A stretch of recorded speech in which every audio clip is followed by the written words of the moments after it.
সম্মানিত উপস্থিতি, আপনারা অবগত আছেন আমাদের ৬ নং পূর্ব বাংলা সদর ইউনিয়নের বাংলাদেশ জাতীয়তাবাদী যুবদলের সম্মানিত আহ্বায়ক জনাব গাজী আব্দুল বাসির ভাইয়ের সাথে দাদা ভাইয়ের নির্দেশে আমাদের এই ৬ নং পূর্ব বাংলা যে ওয়ার্ডগুলো আছে সেই ৯টি ওয়ার্ডে আমরা যুবদল কমিটি গঠনের লক্ষ্যে কাজ করে যাচ্ছিলাম।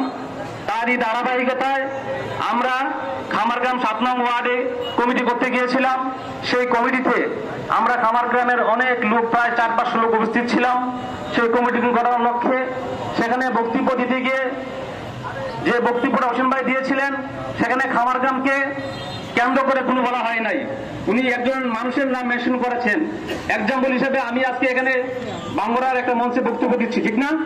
এখানে যদি আমি বক্তব্য দিতে গিয়ে গত 17-18 সালে যারা আমাদের অফিস ব্যাংকে ছিলেন, এই বাংলার কিছু লোক আছে কিনা, এখন যদি তার নাম মেনশন করি, এখন বাংলার তারা যদি বলে যে তুমি বাংলার একটি কুলাঙ্গার বলেছো, এটা কি ঠিক?